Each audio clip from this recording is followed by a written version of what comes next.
రాజకీయ నాయకులు ఇద్దరు ముగ్గురు పేర్లు చెప్పి వాళ్ళ హోటల్ ఏదంటే చూపెడతారు తెలుసు అక్కడ. అక్కడ సింగపూర్లో నేను పేరు చెప్పడం ఎందుకు కానీ మా దేశానికి సంబంధించిన నాయకుడు హోటల్ ఉందంట కదా ఎక్కడ అంటే అది కానీ చూపెడతారు అక్కడ.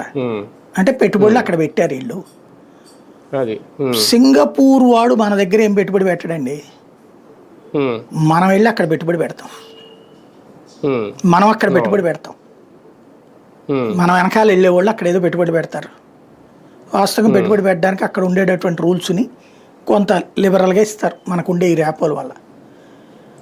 రాష్ట్రాల ముఖ్యమంత్రులు ఎప్పుడన్నా విదేశీ పర్యటనకు వెళ్ళారంటే వాళ్ళ ద్వారా మన రాష్ట్రాలకు వచ్చే ప్రయోజనం 20%.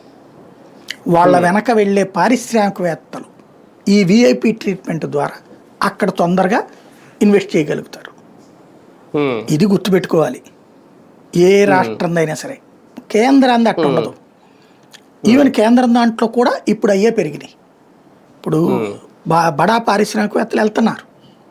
మోడీ వచ్చాక ఆపాడు. ఇదివరకు మన్మోహన్ సింగ్ వెళ్ళేటప్పుడు పారిశ్రామికవేత్తలు వెళ్తుండేవాడు. వెళ్ళి ఈ పారిశ్రామికవేత్తను అక్కడ అధ్యక్షుడికి పరిచయం చేస్తాడు. పరిచయం చేస్తే అధ్యక్షుడు నేను ఇక్కడ మీ దేశంలో ఇంత పెట్టుబడి పెడుతున్నాను, ఓకే నీకేం కావాలో తీసుకోపో.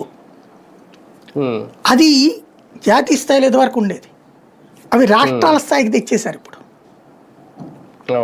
ఆ టైప్లో చేసుకొస్తున్నారు. సార్ ఫైనల్గా మొన్న అన్ని రోజుల పర్యటన, ఆ సమయంలో పత్రికలు చేసిన హడావడి,